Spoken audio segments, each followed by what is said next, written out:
আর ধীর বাড়া বাল করে বেড়াচ্ছি আমি সারাদিন। লেওরা সেই সকাল থেকে বাসন মাজা ঘর মোছা আর এখন এই গুদের বাজার করা। বাড়ার বাল আমার জীবনটা পুরো শেষ হয়ে গেল। বাল ছেড়ে সংসার করছি আমি।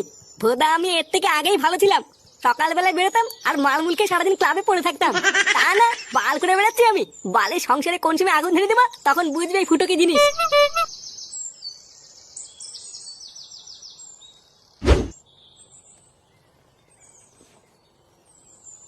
মা, ও মা, তুমি বাজার করে চলে এসছো? না না, আমি আসিনি। এই বাজারটা আমার বাড়ার বাল গিয়ে নিয়ে আসলো। লেওড়া চোখের কি গায়ে মেরে বসে আছে নাকি? বলছি চলো না, আমার হাতে হাতে একটু রান্না করে দেবে। কি হয়েছে? রান্না করে দেবো? ভোদার বল মাগিয়ে আমাকে পেয়েছিস নাকি? বাড়া সে ভোরবেলা থেকে কাজ করতে করতে আমার গাড়ির চামড়া উঠে গেল, এখন একটু বসতে পর্যন্ত পারিনি। আর আমি এখন তোর সাথে কি রান্না করে দেবো? ভোসা চুদি হাট বাড়া, তোর বালের সংসারে কপাল মারি।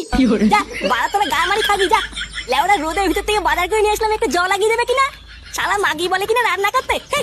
খা লেওড়া খা, এবার তোরাই গাল মারি খা।